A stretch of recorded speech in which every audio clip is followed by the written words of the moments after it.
Bonsoir à toutes, bonsoir à tous. Bienvenue dans l'entretien de ce jour. La maladie virale appelée la maladie de la dengue sévit au Bénin. Pour une première apparition, elle a déjà fait un décès. Le seul cas enregistré, c'est un décès qu'on a noté. Alors, pourquoi la dengue fait-elle surface au Bénin? Quelles sont les raisons? Est-ce que ce sont des conditions qui sont réunies dans notre pays? Alors, nous allons aborder le sujet avec un entomologiste spécialiste des moustiques, des insectes pour aborder le sujet. Car encore aujourd'hui, il faut dire que beaucoup de Béninois ne connaissent pas la maladie. Comment se transmet-elle? Comment peut-on l'éviter? Comment la traiter? On va aborder toutes ces questions avec notre invité, le docteur Padonou. Merci d'être avec nous. Bonsoir. Merci. Merci pour cette opportunité que vous nous avez offerte pour pouvoir parler de cette maladie et du moustique qui transmet la maladie. Vous êtes Germain Gilles Padonou, entomologiste. C'est-à-dire un entomologiste, c'est quelqu'un qui étudie les insectes, qui vit avec les insectes. Et voilà, donc, et vous êtes d'ailleurs avec des insectes sur ce plateau. On va savoir si ce sont les insectes qui transmettent la dengue. On aura les détails tout à l'heure. Alors, la dengue, concrètement, qu'est-ce que c'est? Qu'est-ce qu'on peut appeler la maladie de la dengue? La dengue est une maladie, est une fièvre hémorragique. C'est une maladie qui est transmise à l'homme par le moustique Aedes aegypti. C'est-à-dire, est-ce qu'il y a une spécificité, des caractéristiques de ce moustique? Oui, c'est un moustique de couleur noire, c'est ça que j'ai ici. Donc de couleur noire, le corps est tacheté, il y a de petites taches sur le corps et qui nous piquent habituellement dans la journée. Dans la journée? Oui, on le retrouve un peu partout. Et il est anthropophile, c'est-à-dire il aime rester aux environs de l'homme parce que la femelle de ce moustique a besoin de sang, c'est un moustique hématophage, a besoin de sang pour la maturation de ses œufs. Donc, c'est pour cela que la femelle va piquer l'homme pour prendre du sang pour la maturation des œufs, va prendre ses œufs après, plus tard, dans les eaux. Donc, un peu comme l'anophèle pour le paludisme, c'est toujours un moustique femelle qui cause la dengue. Donc qui transmet la maladie. Mais la transmission se passe en journée. Ça se passe dans la journée, le plus souvent. Il y a souvent. des moustiques qui piquent aussi la nuit. Mais contrairement à l'anophèle qui pique plus tard dans la nuit, généralement dans la nuit profonde, Aedes aegypti qui transmet la dengue pique spécifiquement dans la journée.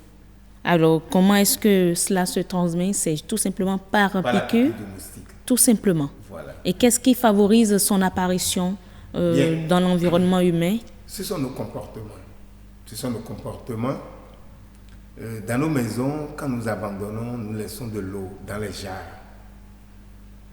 C'est de l'eau de consommation. Et que nous laissons les jarres, on ne les ferme pas, on laisse les jarres ouvertes. Le moustique qui nous a déjà piqué peut facilement avoir la possibilité d'aller pondre dans cette jarre, dans l'eau contenue dans cette jarre. Les larves, les œufs vont éclore, les larves vont se développer et donner d'autres moustiques adultes. Et les moustiques vont se multiplier. Ça, c'est une première possibilité. L'autre possibilité aussi est qu'il y a les pneus usagés. Quand il pleut, quand on les abandonne dans la cour, l'eau s'accumule à l'intérieur. Les moustiques ont la possibilité d'aller pondre au niveau de ces pneus. Quand nous laissons des récipients dans les cours, dans les maisons, un peu partout derrière, mais quand on a parfois, on finit d'utiliser un produit contenu dans un flacon et on jette. De la tisane. De la tisane, on abandonne dans un canari. Oui. Ou on jette le flacon dans la cour. Quand il pleut, le flacon peut accumuler l'eau, garder l'eau pendant quelques jours. Quand le moustique vient pondre ses œufs, quand ça reste là, plus d'une semaine, Oui. les œufs vont éclore et donner des moustiques. Donc, c'est une maladie Même la tisane, de la saleté. de la maladie, Vous, une maladie vous, de la vous saleté. confirmez cela? Exactement. Dû au mauvais comportement de l'homme. Si notre environnement est assaini, ce n'est pas évident, ce n'est pas sûr que cette maladie se développe autour de nous. Autour de nous, d'accord. Nous savons que, vous l'aviez dit ici, que c'est le moustique qui transmet cela. Mais si ce moustique pique une personne A et pique encore une personne B, est-ce que la personne A contaminée va infecter la personne B? C'est Voilà. contagieux? Même si le moustique était déjà positif, c'est-à-dire si le moustique portait déjà le virus, Oui. parce que c'est un virus, un flavivirus, c'est un virus qui est à l'origine de la maladie. C'est un virus qui est responsable, qui est l'agent Pathogène. de la maladie. Si le moustique porte le virus et va piquer quelqu'un qui ne portait pas la maladie, la personne peut être atteinte. Ça dépend de son système immunitaire. D'accord. Bien. Si le moustique n'était pas porteur, mais va piquer un individu malade, le moustique sera atteint. Et plus Un tard, individu malade, quel type De de la maladie? dengue. De la dengue, d'accord. maintenant, si le moustique, lorsqu'il va piquer un malade et que lui, il est atteint, lorsqu'il va piquer un individu sain, c'est normal, cet individu aussi est sera atteint. atteint. D'accord. Voilà. Et comment peut-on savoir que nous souffrons de la De la dengue? dengue. Quels sont Il y a les des symptômes, manifestations. les manifestations Les symptômes de la dengue se Oui. rapprochent un peu du de ceux du paludisme? paludisme. Parce que c'est c'est- l'environnement qui cause aussi le paludisme Voilà. aussi. Et c'est un peu difficile. C'est ça qui cause les problèmes que nous avons parfois. Il est difficile à certains agents de santé de pouvoir faire la différence. D'accord. Donc il faut faire un diagnostic. Aller identifier, faire une analyse, prélever le sang, aller Oui. faire une analyse Ok. pour savoir avec précision de quoi on souffre. C'est pour ça qu'il ne faut pas tout de suite traiter un individu qui présente une forte fièvre, peut-être des céphalées, des douleurs musculaires ou bien des douleurs articulaires et dire qu'il souffre du paludisme. Les mêmes symptômes se retrouvent pour celui qui souffre de la dengue. Mais on ne bénéficie pas du même traitement. Non, ce ne sera pas le même traitement. Les médecins sont plus spécialisés pour parler du traitement. Parce qu'on a eu un communiqué du ministère de la Santé qui notifie que lorsqu'on consomme, on prend certains médicaments, c'est plus grave pour la personne, Oui, pour le oui. malade. Parce que, je prends par exemple le cas de l'aspirine. Puisqu'un individu qui prend de l'aspirine a un sang beaucoup plus fluide, l'aspirine fluidifie le sang. Ça favorise la circulation, une circulation facile du sang. Or, la dengue est une fièvre hémorragique.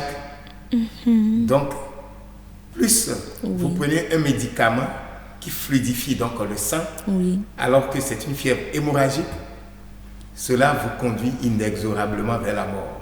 de façon Systématiquement. progressive. Oui. C'est-à-dire, vous augmentez votre chance, pas de survie, mais les chances de décès. Tout simplement. Parce que, fièvre hémorragique, vous êtes plus exposé. Donc, c'est-à-dire, vous développez déjà, vous vomissez, vous pouvez vomir. Les vomissements font partie du symptôme. Ok. Les saignements font partie du symptôme. Mais quand vous prenez encore un médicament qui peut favoriser l'hémorragie, ben, alors que la maladie elle-même, Hémorragique. vous prenez, voilà, on parle de fièvre hémorragique. Ces maladies, les arboviroses, sont appelées des fièvres hémorragiques. Vous aidez votre organisme à céder, tout simplement. Tout simplement. Alors, Donc, il y a on des va médicaments peut-être... qu'il ne faut pas prendre. On les a déjà cités. Vous avez parlé de l'aspirine, parce que dans ce cas, s'il faut, je ne sais pas si on va dire qu'il faut éviter de faire de la publicité ou de la contre-publicité, mais c'est pour la santé des populations. Oui, c'est pour la santé. Le mieux, quand vous êtes malade, il faut aller dans un centre de santé. Il faut éviter l'automédication. Exactement. Et que le médecin vous consulte et que le médecin diagnostique et dise, D'accord. voilà, vous souffrez de telle maladie, c'est le paludisme, et il vous fait le traitement du paludisme. Oui. ou bien vous souffrez de la dengue, on vous traite pour la dengue. On peut souffrir de la dengue, on peut développer la dengue, faire la dengue, c'est-à-dire souffrir de la maladie, être guéri. Ah, ok. Mais bien sûr, Mais ce n'est pas une maladie, ce n'est pas que vous avez la dengue, vous souffrez de la dengue, vous allez... Non. parce que, comme je l'ai dit tantôt dans l'introduction, le seul cas qu'on a eu, qui est déclaré vraiment de la dengue, c'est un décès encore, systématiquement. Voilà. C'est ce qui fait peur à la population. Dans la réalité, je profite pour demander à nos populations, à nos parents, quand on est malade, le meilleur endroit pour se faire traiter, c'est l'hôpital ou une infirmerie proche, c'est un centre de santé. Ce dernier, en fait, a été traité à domicile pendant un temps donné, avant d'être évacué vers un centre de santé. On ne doit pas faire de l'automédication. Peut-être, lorsqu'il avait attrapé la maladie, lorsqu'il avait commencé par présenter les premiers symptômes, si on avait fait le diagnostic plus tôt, il était allé vers un centre de santé, on avait fait le diagnostic plus tôt, on allait découvrir qu'il souffrait de la dengue, on aurait pu lui donner plus de chances de survie. Mais ça n'avait pas été le cas. Il est venu à l'hôpital trop tard. Il était venu un peu tardivement. D'accord. Et quand on a fait le diagnostic, il s'est révélé que c'était une fièvre hémorragique, donc que c'était la dengue. C'était positif. Et aujourd'hui, si je comprends, à travers vos propos, c'est pas contagieux. Non, la dengue n'est pas contagieux. Non, c'est pas une maladie. Ce n'est pas que moi je souffre de la dengue. Vous êtes à côté de moi, on échange et je vais vous transmettre la dengue. Ce n'est pas possible. C'est uniquement le moustique qui transmet. C'est le moustique qui transmet la dengue. D'accord. Donc c'est son environnement, ses parents proches n'ont aucun problème. Non. D'accord. Vous pouvez vivre avec le malade. D'accord. Vous pouvez dormir avec lui, manger avec lui, tout faire avec le malade. D'accord. C'est le moustique.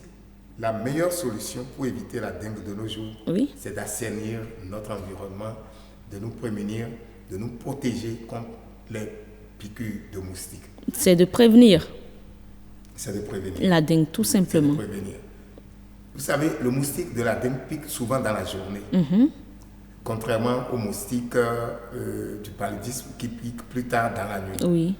Dans la journée, nous sommes souvent au service. Ou bien nous sommes à la maison, ça dépend de... Et ce qui est sûr, on ne peut pas transporter des moustiquaires partout. Non.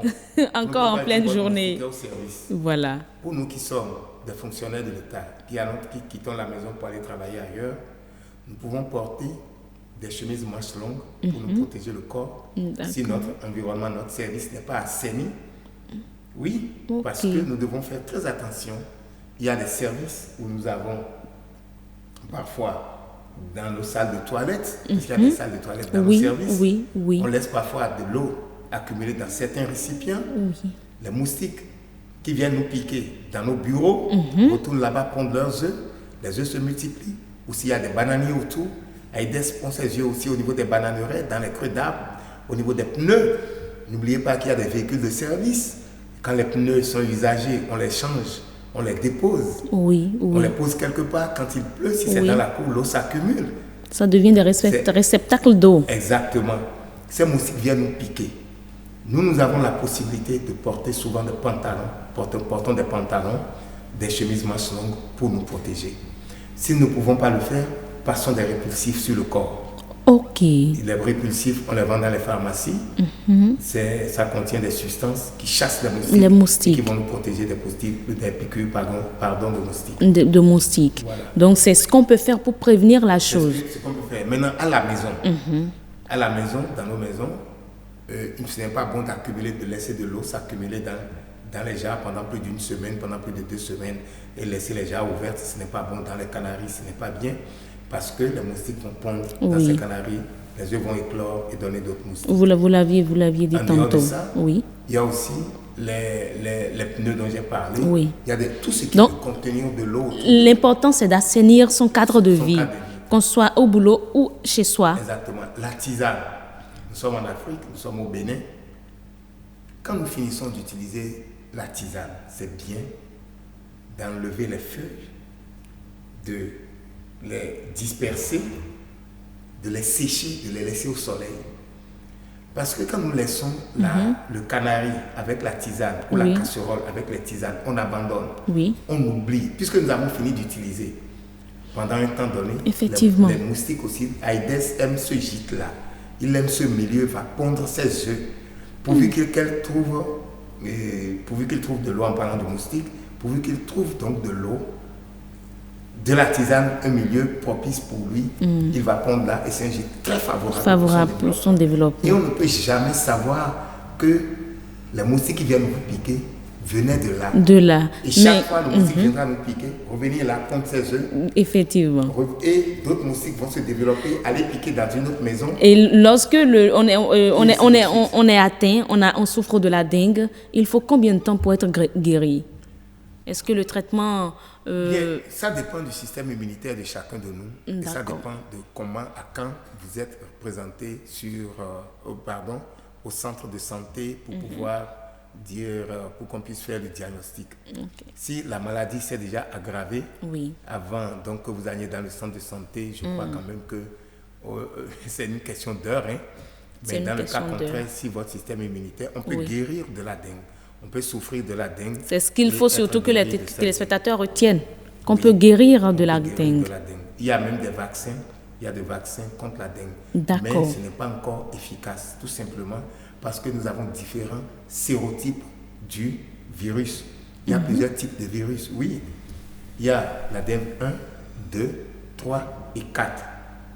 Ces différents virus, si par exemple le vaccin est efficace contre la dengue 1, c'est-à-dire un sérotype donné, alors que c'est un autre virus qui vous a infecté, un autre virus. Je crois que là, vous vous adressez beaucoup plus aux professionnels de santé. Non, pas aux professionnels de santé, mais... Ce sont eux qui administrent les vaccins. Oui, mais quand, par exemple, il y a un microbe donné, c'est-à-dire un virus donné, il y en a plusieurs types, quoi, mais qui vous a affecté. Alors que le vaccin qui est disponible n'est pas celui du virus qui vous a affecté, celui du microbe qui vous a affecté, vous ne pouvez pas, le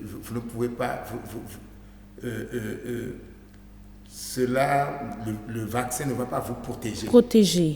Vous voyez. D'autant plus que ce n'est pas le vaccin pour traiter votre mal, pour prévenir votre mal. Ce n'est pas ce virus-là, ce n'est pas ce microbe-là qui est en vous ou bien qui est peut-être propre au milieu. Et il n'y a pas de vaccin pour prévenir? Dans certains milieux, vous pouvez retrouver certains sérotypes donnés. Et dans d'autres milieux, quand vous allez ailleurs, vous trouvez d'autres sérotypes. C'est la même chose comme pour le paludisme. D'accord. Vous savez, chez nous, essentiellement au Bénin, c'est le Plasmodium falciparum. Il y a un type particulier du microbe, du paludisme, qui nous cause le paludisme. Mais ailleurs, c'est toujours le même microbe, mais d'un autre genre qui cause le paludisme. Mais est-ce que vous avez dit qu'il y a le problème? Vous aviez dit tantôt que il existe des vaccins. Le vaccin, c'est disponible, c'est moins cher, c'est accessible? Je n'ai pas une idée du vaccin et du coût, mais ce n'est pas encore efficace. Mais on peut quand même. On ne peut pas. Vous voyez, l'efficacité du vaccin dépend de la couche de population qu'elle peut protéger. Si elle était efficace, un vaccin peut être efficace à 40% ou bien être efficace pour un type donné d'agents pathogènes et pour l'autre type non. Ça, ou bien être efficace pour une région donnée et pas pour l'autre. Donc, pour l'instant, on peut dire que tout simplement, avec la maladie de la... Les recherches se poursuivent. D'accord. Pour qu'on trouve un virus qui sera vraiment efficace contre les différents sérotypes. En attendant cela, il faudrait juste que les populations préviennent la maladie pour se protéger. Il faut assainir le cadre de vie. C'est le principal remède contre la dengue. Nous savons que lorsque le mal est survenu, le ministère de la Santé a sorti un communiqué et juste après cela, les entomologistes, notamment vous qui êtes au niveau du centre de recherche entomologie de Cotonou, vous êtes instruits, vous êtes descendus sur le terrain pour mener des enquêtes, voir un peu ce qui se passe, Dites-nous un peu ce qu'il en est. Vous avez mené vos recherches, qu'est-ce qui en ressort? Bien, les recherches, nous les avions menées dans les arrondissements de Révier et d'Abomey-Calavi. Pourquoi? Parce que par rapport au contexte, d'abord l'individu qui était le cas venait de la zone sanitaire d'Abomey-Calavi. D'accord. Et puis l'individu vivait dans le quartier Tankpé.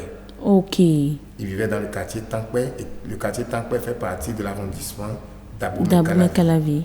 C'est pour ça que nous avons ciblé ces deux arrondissements. D'accord. Également aussi par rapport à la taille de leur population. D'accord. Et nous étions sur le terrain et effectivement, nous avions constaté que nos comportements, on a vu beaucoup de gîtes positifs dans les maisons. Les recherches sont en cours, on n'a pas fini d'identifier les moustiques. Ça, c'est des moustiques que j'ai pris. Ok, sur le terrain. Collectés sur le terrain à Ronzévier. Ronzévier est un quartier, je crois, de Révier. D'accord. De Révier. Les populations n'ont qu'à faire des efforts pour éviter de propager elles-mêmes la maladie. Tout simplement en favorisant le non-développement du moustique. Parce que nous avons constaté dans beaucoup de maisons qu'il y a des habitudes à la prolifération de moustiques. Il y avait des pneus usagés sur lesquels on menait du charbon, on déposait du charbon. Dans les canaries, on échangeait par l'eau et on doit vider les canaries, changer l'eau au moins une fois toutes les 2 semaines. Parce que le moustique, Aïdès, quand Aïdès pond, la femelle pond, il lui faut environ 8 jours pour que l'œuf, une fois éclos, donne naissance à une larve. D'accord. Et la larve, non, quand l'œuf éclot, il lui faut 8 jours pour que cela donne un adulte. Quand la femelle pond, il faut 8 jours pour que cela donne un individu. Donc en 2 semaines, il faut changer. Non, en 2 semaines, c'est même trop. Voilà, en une semaine. 6 jours après, au plus, il faut changer. Il faut changer l'eau. Et 5-6 jours après, au plus, il faut changer. Et fermer les puits. Les puits de nos maisons. Aïdès pond aussi ses œufs dans les puits. Les puits, là où nous allons puiser l'eau. Oui. Il faut fermer les puits. D'accord. Maintenant, que les puits aient d'ouverture. D'accord. Si le moustique ne trouve pas d'ouverture, nous avons besoin d'eau. Notre corps est fait d'eau et nous avons besoin d'eau. On doit boire de l'eau. L'eau est notre... Nous vivons avec l'eau. Il nous faut boire de l'eau propre. Il faut faire attention à l'utilisation de l'eau. Il ne faut pas laisser l'eau s'accumuler pendant plusieurs jours. Alors, à quoi vont servir vos prélèvements sur le terrain? Les prélèvements que nous avons, c'est pour identifier la présence du virus dans ces moustiques. Voir et c'est identifié? Non, pas encore. Pas encore, ok. C'est hier seulement que nous avons... mercredi, exactement. Voilà. Aujourd'hui, c'est mercredi. Mardi. Bon, en tout cas, on était sur le terrain le mardi, voilà. Le mercredi. Et donc, lorsque nous avons amené les larves, il faut un temps pour que les larves émergent pour donner des adultes. Et d'ici là, nous allons identifier la présence du virus. Et qu'est-ce qui sera fait après? Quelle est la suite? Oui, il y a un rapport qui sera établi, qui sera rédigé, qui sera envoyé au ministre pour que le ministre... Nous allons faire des propositions accompagnées de recommandations pour dire ce que nous avons... Le rapport va dire ce que nous avons constaté et qu'est-ce qu'il faut faire pour la population. Et ce que je peux déjà dire, en profitant de votre antenne, c'est que nous avons constaté dans les maisons, surtout au dehors, c'est-à-dire pas dans les chambres forcément, mais surtout qu'il y a un problème d'assainissement, qu'il y a trop de malpropreté. C'est-à-dire que les pneus usagés étaient abandonnés, tous les réceptacles d'eau étaient abandonnés. Dans certaines maisons, il y avait même de la brousse, des herbes. Or, c'est un mot de l'insalubrité totale. Les bananiers sont aussi des lieux de ponte favorables. Est-ce qu'il faut couper? Non. Si nous voulons faire de la pulvérisation, non, ce n'est pas ça. D'accord. Si nous voulons faire de la culture, on veut faire de la culture, il y a un endroit indiqué. Allons dans les champs. On peut avoir des bananeraies dans nos maisons si nous voulons en avoir il faudrait qu'on prenne les dispositions qu'il faut D'accord. pour pulvériser, protéger contre la pullulation, la multiplication des moustiques. C'est des endroits aussi favorables. Vous savez, même nos pots de fleurs, Oui. les pots de fleurs, faisons attention. Au niveau des pots de fleurs, il faudrait vérifier le plus souvent qu'il n'y ait pas accumulation d'eau. Quand il y a Là, c'est les maisons qui ont des jardins. Exactement. Les jardins installés dans les maisons. Il y en a un peu partout, effectivement. Un peu partout dans nos communes. D'accord. Il y a les pots de fleurs, il y a les bananeraies, il y a les creux d'arbres. Si nous avons un arbre chez nous, allons voir s'il n'y a pas d'accumulation d'eau. D'accord. Partout, il peut y avoir donc d'accumulation de l'eau. Et j'en profite, ce n'est pas seulement pour Aïdès, nous parlons de la dengue, mais nous avons eu l'opportunité de constater un gîte mixte dans une chambre. Les gens avaient une source d'eau à l'intérieur. C'était un robinet, mais le robinet avait un problème en bas. Au lieu d'appeler un plombier pour réparer, ils ont mis un canari en dessous pour recueillir l'eau qui tombait goutte à goutte. Qu'est-ce qui s'est passé? Les anophèles étaient venus pondre à l'intérieur. Aïdès a pondu à l'intérieur. Cules quinqué fasciatus, responsable des filarioses, a pondu à l'intérieur. On avait eu des larves d'Aïdès, des larves de Cules, des larves de Anopheles gambier. En tout cas, franchement, c'est compliqué. Il faut juste dire, vu que le temps qui nous est imparti tire à sa fin. Aïdès transmet la dengue et Cules les filarioses, alors que Gambier transmet le paludisme. Le paludisme. Ces individus vivaient donc avec ces 3 types de moustiques dans leur chambre. Bonjour, toutes sortes de maladies. Merci beaucoup. Merci à vous, docteur Germain Gilles Padonou. Vous êtes entomologiste. Merci pour vous être rendu disponible. Merci à vous. Ce sera donc tout pour l'entretien, mesdames et messieurs. Mais on ne saurait vous laisser et vous quitter sans vous rappeler ce premier message du communiqué du ministère de la Santé qui dit ceci: chère population, la dengue est une maladie qui sévit chez nous. Elle est dangereuse et tue très rapidement lorsqu'on prend certains médicaments, notamment des anti-inflammatoires non stéroïdiens tels que l'aspirine, le médecin l'a dit tantôt, l'invité, l'ibuprofène, le diclofénac. Prenons donc nos dispositions, surtout assainissons nos cadres de vie. Et ce sera tout pour l'entretien. Portez-vous très bien.